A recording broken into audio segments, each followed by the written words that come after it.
War heroes, Olympians, you're here because we want the best. And you are it. So, who is ready to make some science? I am. Now, you already met one another on the limo ride over, so let me introduce myself. I'm Cave Johnson. I own the place. That eager voice you heard is the lovely Carolyn, my assistant. Rest assured, she has transferred your honorarium to the charitable organization of your choice every day here at right, Carolyn. I can't personally oversee every one of them, so these pre-recorded messages will cover any questions you might have and respond to any incidents that may occur in the course of your science adventure. Your test assignment will vary depending on the manner in which you have bent the world to your will. Those of you helping us test the repulsion gel today, just follow the blue line on the floor. Those of you who volunteered to be injected with praying mantis DNA, I've got some good news and some bad news. Bad news is we're postponing those tests indefinitely. Good news is we've got a much better test for you. Fighting an army of mantis men. Pick up a rifle and follow the yellow line. You'll know when the test starts.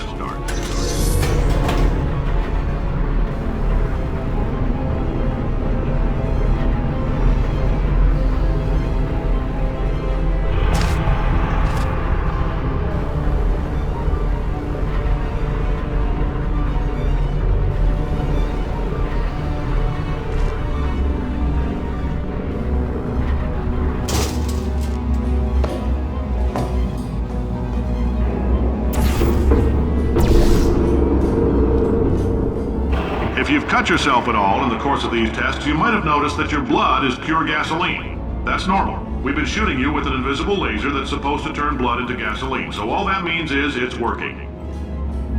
If you need to go to the bathroom after this next series of tests, please let a test associate know, because in all likelihood, whatever comes out of you is going to be cold. Only temporary, so do not worry. If it persists for a week, though, start worrying and come see us, because that's not supposed to happen. Just a heads up, we're going to have a superconductor turned up full blast and pointed at you for the duration of this next test. I'll be honest, we're throwing science at the wall here to see what sticks. No idea what it'll do. Probably nothing. Best case scenario, you might get some superpowers. Worst case, some tumors, which we'll cut out.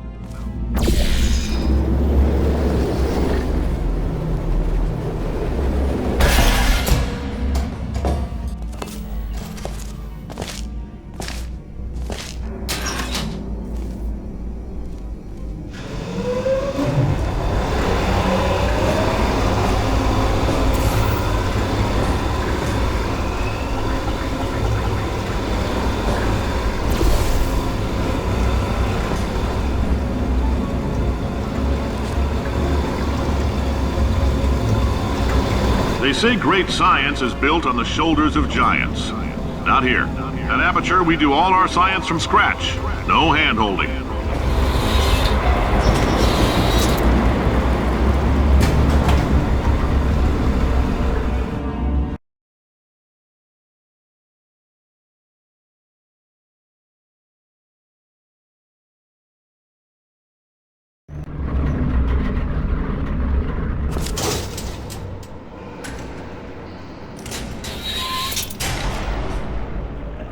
Let's get started. This first test involves something the lab boys call repulsion gel. You're not part of the control group, by the way. You get the gel. Last poor son of a gun got blue paint. All joking aside, that did happen. Broke every bone in his legs. Tragic, but informative. Or so I'm told.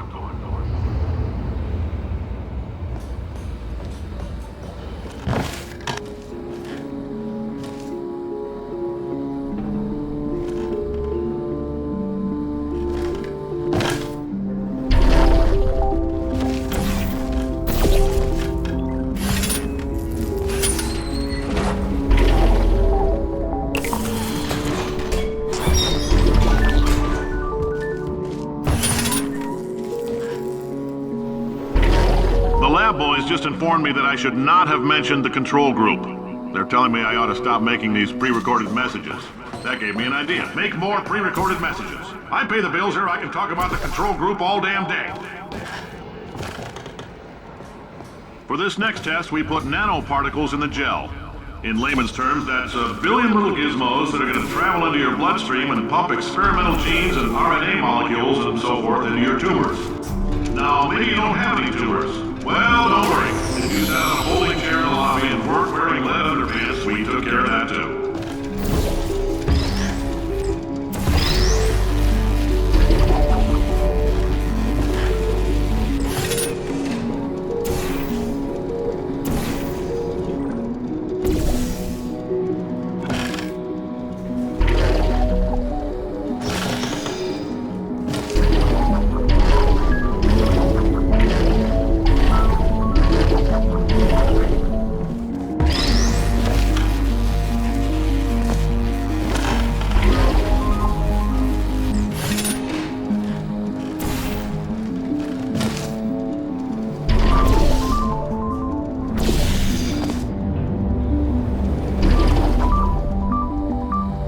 Oh, in case you got covered in that repulsion gel, here's some advice the lab boys gave me.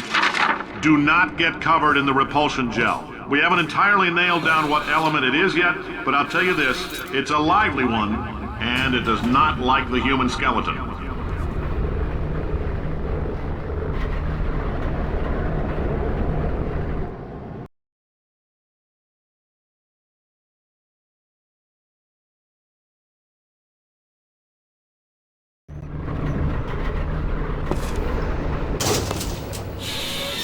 All these science spheres are made of asbestos, by the way. Keeps out the rats. Let us know if you feel a shortness of breath, a persistent dry cough, or your heart stopping, because that's not part of the test. That's asbestos. Good news is the lab boys say the symptoms of asbestos poisoning show a median latency of 44.6 years. So if you're 30 or older, you're laughing. Ha! I like your style. You make up your own rules, just like me. Bean Counter said I couldn't fire a man just for being in a wheelchair. Did it anyway. Ramps are expensive.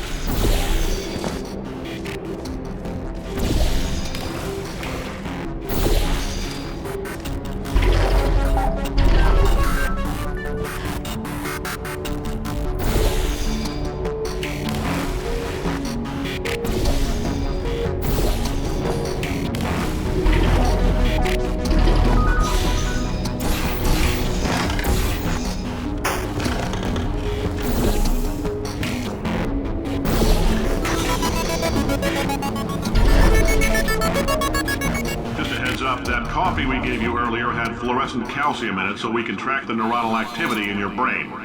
There's a slight chance the calcium could harden and vitrify your frontal lobe. Anyway, don't stress yourself thinking about it. I'm serious.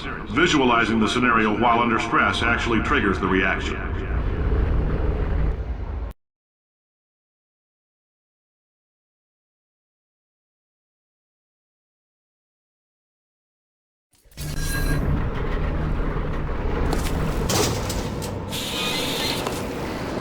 Now, if you're part of control group Kepler-7, we implanted a tiny microchip about the size of a postcard into your skull. Most likely you've forgotten it's even there. But if it starts vibrating and beeping during this next test, let us know. Because that means it's about to hit 500 degrees, so we're going to need to go ahead and get that out of you pretty fast. I'm telling them, keep your pants on. All right, this next test may involve trace amounts of time travel. So, word of advice, if you meet yourself on the testing track, don't make eye contact. Lab boys tell me that'll wipe out time. Entirely. Forward and backward. So, do both of yourselves a favor and just let that handsome devil go about his business.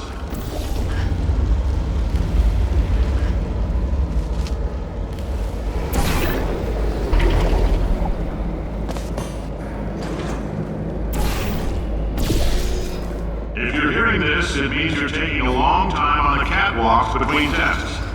The lab boys say that might be a fear reaction. I'm no psychiatrist, but coming from a bunch of eggheads who wouldn't recognize the thrill of danger if it walked up and snapped their little pink bras, that sounds like projection. They didn't fly into space, storm a beach, or bring back the gold. No, sir, we did. It's you and me against the world, son. I like your grit. Hustle could use some work, though. Now let's solve this thing.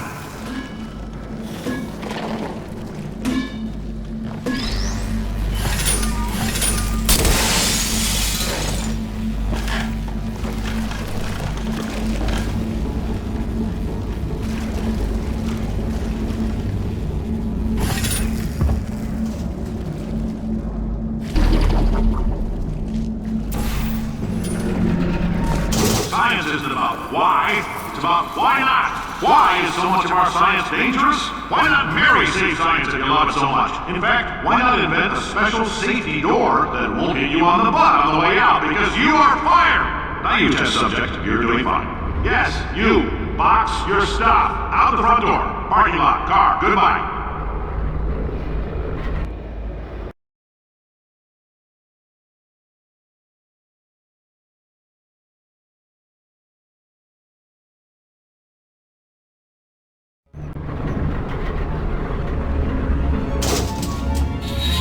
Congratulations! The simple fact that you're standing here listening to me means you've made a glorious contribution to science.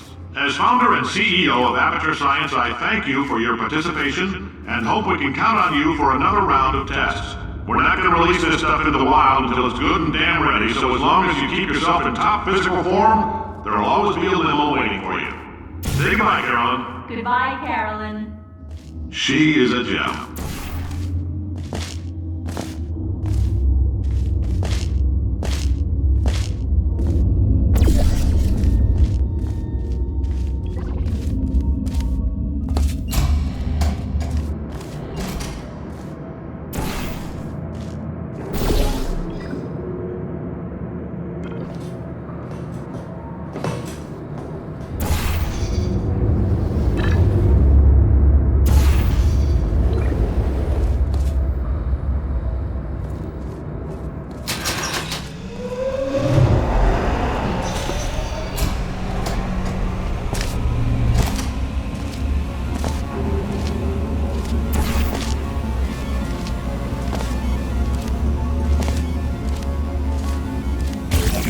Greetings, friend.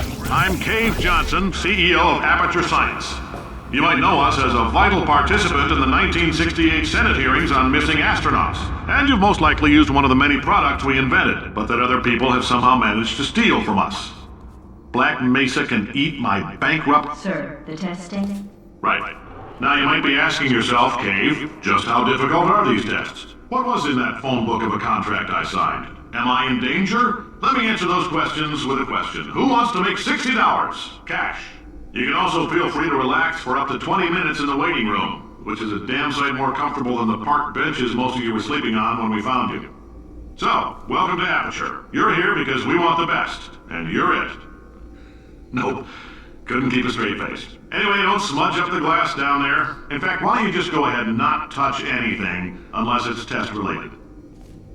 If you're allergic to peanuts, you might want to tell somebody now, because this next test may turn your blood into peanut water for a few minutes. On the bright side, if we can make this happen, they're going to have to invent a new type of Nobel Prize to give us, so hang in there. The average human male is about 60% water. As far as we're concerned, that's a little extravagant. So if you feel a bit dehydrated in this next test, that's normal. We're going to hit you with some jet engines and see if we can't get you down to 20 or 30%. All right, we're working on a little teleportation experiment. Now, this doesn't work with all skin types, so try to remember which skin is yours, and if it doesn't teleport along with you, we'll do what we can to sew you right back into it.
Before we get a chance to burn up in the atomic fireball that little idiot